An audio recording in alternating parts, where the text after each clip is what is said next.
From a looming trade war to a Davos deal, a week is a long time in politics. Welcome to Brussels, My Love, the podcast with me, Maeve McMahon. To make sense of what has been a roller coaster week for European news, I'm joined here by Stefan Grobe, Euronews US politics expert. Hi, Maeve. Thanks to be here. Great to have you with us. Eoin O'Drea, Senior Research Officer for the Wilfried Martens Centre for European Studies. Welcome, Eoin. Thank you. And Peggy Corlin, Euronews' very busy trade correspondent who, amidst a number of briefings, has managed to step into the studio. So thank you so much, Peggy, for joining us. Hi, Maeve.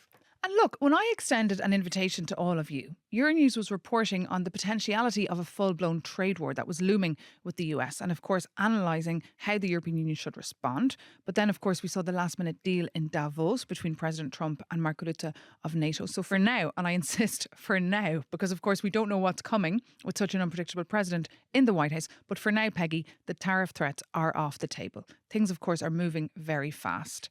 Just fill us in on your reporting this week and, of course, the fact that, tariffs can be weaponized, as we've seen this week. Yes, indeed. Tariffs, which are custom duties, can be weaponized. And the EU now has to get ready for any new events that could arrive.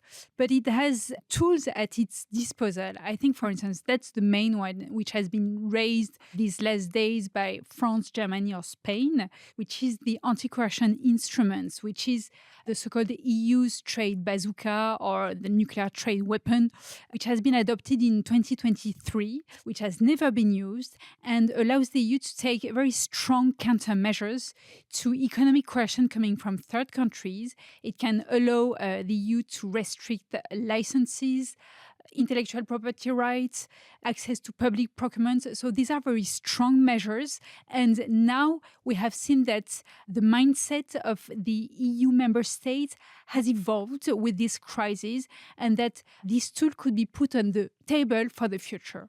So, Eoin and Stefan, do you think that is what kind of scared off Donald Trump in the end? Did he tone down his rhetoric on the tariffs because of that, perhaps, or really because of the reaction on the financial market, Eoin? Oh, who knows? I wouldn't like to try and get inside the head of President Trump, but I think possibly it was a political calculation as well. Trump likes to go off on fly these kites and see where they go. Sometimes, they work out very well for him. But I think, just to follow on what was said already, Europe does have a lot of leverage and a lot of tools. And I think sometimes we forget that because as Europeans, a lot of us kind of accept this kind of fatalist kind of tone that we can't compete with the Americans, we can't do this, we can't do that. But the reality is whenever I talk to Americans, they always say, if you want the Americans to take you seriously, you need to threaten, obviously it's got to be a credible threat, but you've got to threaten the prices in the United States that United States consumers will see in the shops, in the drugstores, pharmaceuticals, etc. Because the US economy, and this is the big difference to the European economies, it's much more heavily dependent on consumer spending. Sure. So I think that's really something where you could go after Trump or at least try to build a credible kind of trade strategy. And Stefan, but I would say it was a combination of both. Well, first of all, the tariffs. Now, Trump threatened tariffs against 8 European countries. I certainly agree with you on that economic thing. A couple of days ago, there was a Danish pension fund who, for the first time, not only threatened, but said we're pulling out of US treasuries. And that could have been the trigger of a wide movement. The Europeans are holding, 75-80% of US treasuries, holding 80% of US debt. If all of us, institutional investors, governments, etc., dump US treasuries at the same time, the Americans are screwed. Well, sorry for my French, but that was always considered the nuclear option beyond the trade bazooka. And then, of course, there was you said that Trump struck a deal with NATO. We don't know the details of the deal. This is it. It's always the devil in the details, right? And one more thing. If Trump says, okay, I'm going for Greenland, but not militarily, what else can he do? What else can he actually accomplish? And I think that the people in the White House told him, Mr. President, if you're doing this, you're sending the Marines to Denmark. This is unconstitutional. It's illegal. It's unlawful. You risk being impeached for this. The public is not behind you. Congress is not behind you. So I think it's a combination of all these things that produced that major taco in Davos The major by techo. Donald Trump. Well, Donald Trump did manage to hog all the headlines at the World Economic Forum this week, even before he arrived. And when he did manage to get there, we saw the red carpet as well rolled out for him in the snow. Let's take a listen to an excerpt from his speech. We never asked for anything, and we never got anything. We probably won't get anything unless I decide to use excessive strength and force, where we would be, frankly, unstoppable. But I won't do that. Okay? Now everyone's saying, oh, good. That's probably the biggest statement I made, because people thought I would use force. I don't have to use force. I don't want to use force. I won't use force. All the United States is asking for is a place called Greenland. Eoin O'Drea, were you listening to that speech? I know that people spent 4 hours trying to get into the room in Davos earlier this week, including our reporters on the ground. Well, yes, I listened to it, but I think it's unfortunate. I think that we're still at the stage where in Brussels, most European leaders still hang on every word that Donald Trump says instead of, trying to coordinate here in Brussels. Unfortunately, we said when Trump was elected in 2016, we said this will be the moment for Europe to really get together and figure out what we're doing. And here we are 10 years later. And we've escalated from a very kind of benign Trump in 2016, 2017 to a much more belligerent, expansionist, kind of America first, kind of nationalist movement. And still we see Europe hopelessly divided. I'm trying to be positive, but I've turned into a bit of a cynic. I think the longer you are in Brussels, the more cynical you become. Well, you also don't want to break totally with the United States just because they have a crazy leader. I mean, let's face it. Trump is the US president, but he's in his second term. He's becoming a lame duck at some point. And life goes on, and the political life goes on. And the political life is dictated by the US election calendar. And then we have the midterm elections in November. That's 9 months or something from now. And the campaigns have already started. So America is already in campaign mode. Now, you have a lot of Republicans who have to defend whatever Trump is doing, and you will see, or we will all see during the year, that more and more Republican candidates will try to put some distance between themselves and Trump. The congressional majority is razor thin for the Republicans. That might change. It's relatively, easy. And if history is any guidance, we know that the opposition party will win the midterm elections. So, and Stefan Grobe, you spent many years, of course, reporting for Euronews in DC. Peggy? But regarding the EU itself, it could have a new approach of the rules-based order, and I think about global trade rules themselves. Because since Trump's return to power, the rules-based order has been deeply destabilized. And as soon as he arrived to the White House, he applied unilateral tariffs to all its trade partners. Last summer, the EU was forced to agree to a deal which is seen as unbalanced and under which it would implement 0% tariff on its export and US imports to the EU and 15% tariff to its export to the US. And it is seen as clearly against WTO rules, which requires the lowest tariff which is applied to a country to be applied to all. So now I've seen an interview of EU Trade Commissioner Šefčovič in some media where he was maybe thinking of changing our approach of tariff regarding countries closing their markets or having heavy subsidies of their economies. He was obviously targeting China. Indeed. Yeah, well, I think it's unfortunate that what we've seen in the last week is we've seen Canada emerge as really the voice of reason. And Mark Carney this week in Davos. Exactly, and it's not the Europeans who have assumed that mantle. It's the Canadians who are perhaps more realistic and more far-sighted about what the future really holds. And in Davos, of course, as well, was Ursula von der Leyen, the Commission President, but she headed off then to Strasbourg to speak to MEPs. Many would have thought, should she not have stayed perhaps to have some time with Donald Trump there in the corridors of the Economic Forum? And that's a question I put to Jean-Claude Juncker, the former Commission President who was here in the Euronews studio earlier this week. He also told me that tariffs were stupid and the EU, he said, should never bow down to Donald Trump. I would clearly explain to the American president that we are ready to respond in a proportionate but strong manner to the threats he's spreading around. that the European Union is cannot be submitted to a kind of neo-colonial behavior, that the European Union has its own honor and is respecting the US, but is not a slave of the United States of America. He knows that, but he doesn't take this into account, at least not publicly. So that was Jean-Claude Juncker. I actually had asked him if he was the Commission President today, what would he have done? So I also wanted to just touch on one point, and that is the fact that Donald Trump in his speech, who, by the way, Jean-Claude Juncker very kindly sat through with us here on Euronews in order to be able to react to it. He thought it wasn't as aggressive as one would have thought. But of course, the whole point here is that Donald Trump, even though he was softer, if you like, he was also very critical of the EU. He said he loved Europe, but he said it's not going very well right now. Eoin O'Drea, you're an economist, right? So when he says things like that, how do you react? Does he have a point?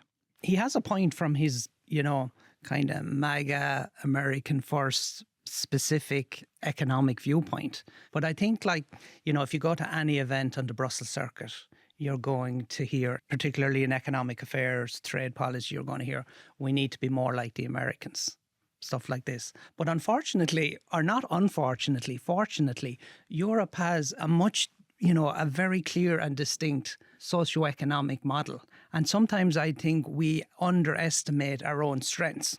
I'll give you an example. EU households, European households are a lot more financially robust than their American counterparts. American counterparts have higher mortgage debt, higher personal debt than European households. European households, even in states like Italy, Spain, have a savings rate of up to 15% compared to, I think, 4 or 5% in the US. Now, you can take that to the extreme and say in Europe we're too conservative. We don't utilise our money, capital savings and investment union, all like that. But actually we have very, very, very significant financial resources here in Europe that if we could only utilise a bit better, I think we'd be framing this conversation in a totally different context. And of course, that's what our EU leaders were chewing over last night here in Brussels at their EU summit, Stefan. What Trump said, and he says this all the time, is a joke. It's a joke. Put yourself in American boots. Americans, they have a student debt that is astronomical. The health insurance costs are astronomical. Inflation is still very high in the United States, contrary to what Trump said. We don't have a sort of secret police in the streets going after fellow citizens, shooting people. We don't have a crime rate that is going through the roof. All these things. Trump should, instead of saying that European cities are irrecognizable, and I think he was alluding to London and Paris, he should, look at what's the situation in the United States. Now, he says, okay, we're sweeping the city, we're getting rid of crime, et cetera, but it's not, he has a lot on his plate, actually. Indeed, he marked 1 year, didn't he, since the inauguration. And here in Brussels and all across, there was people from the Democrats abroad taking to the streets for what they called a vigil to mark that anniversary. But let's just look ahead to next week. Of course, that EU-India summit will be taking place. And Peggy, this is, of course, part of the EU's new strategy here, isn't it, to face the new geo-economic tensions coming from China and the US, is to look elsewhere. But something happened, didn't it, this week in the European Parliament, which is very interesting. Take a listen. We will vote first on the motions for resolutions on the request for opinion from the Court of Justice on the compatibility with the treaties of the proposed EU-Mercosur Partnership Agreement and interim trade agreement. The vote is open and it is carried. We vote. So that was a vote earlier this week in the European Parliament on the much talked about EU-Mercosur deal. The motion to refer the deal to the Court of Justice passed with 334 votes in favour, 324 against. They want the court's opinion here on whether the deal is compatible. Peggy, is it compatible? What does this mean now for the deal? Well, the Mercosur trade deal is highly contentious. It aims to create a 700 million free trade zone between the EU and Argentina, Brazil, Paraguay, Uruguay. And it's part of the Commission's strategy to diversify its trade partnership across the world and to reduce its dependence on China, on the US. But it has its supporters, Germany, Spain, for instance, and its opponents led by France. And some EU farmers are afraid that this deal would create unfair competition between Mercosur imports and their products on the EU market. So that's why there's this clear divide. And this week, the MEPs successfully voted to challenge the deal before the European judges. And it was a clear success for the opponents to the deal because it's going to suspend the ratification process during at least 1 year, 2 years. Meanwhile, the supporters of the deal are pushing for a quick implementation, and the attention now is all focused on the European Commission, which can decide on the provisional implementation of the deal. This is legally possible. This is legally possible. And some MEPs are furious about this potentiality, like Pascal Canfin. Let's take a listen to him. If the Commission decides to apply for a provisional application of this agreement, knowing that it comes just a few hours after the vote against an application short-term of the Mercosur agreement by the Parliament, that would be very difficult to accept from the Parliament perspective that the Commission does such a move. They have the right to do so, but politically speaking, that would be difficult to accept from us. Pascal Canfin there speaking to our reporter Vincenzo Genovese in Strasbourg. Owen, in your humble opinion, is this deal good for Europeans or is it bad for Europeans? Personally, I think it's good for Europeans, but it's as much good in a political context as an economic context. It's about sending a signal to the world about, what kind of geopolitical bloc we want to represent in the future. And I have to say, I think it's also a good example how Europe really, the EU in particular, is just going around in circles. I come from a long line of Irish beef farmers, and there are many really serious, significant structural problems facing agriculture in Europe today. But Mercosur isn't one of them.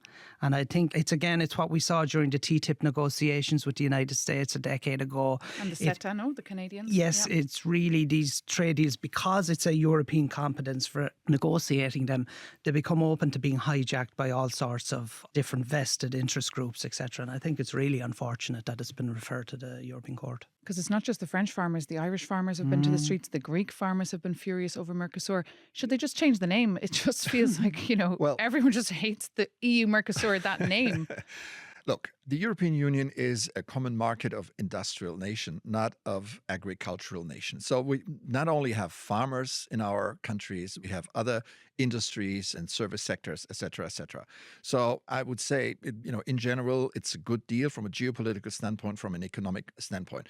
And also, you said that it's unfortunate that they referred this now to the courts, but that's democracy. Right? It's perfectly legal. Whether it's politically, sound or not is a different question, but it's perfectly logical.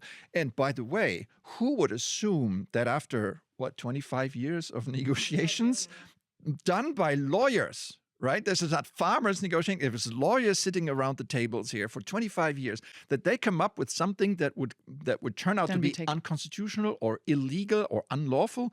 I don't think that's going to happen.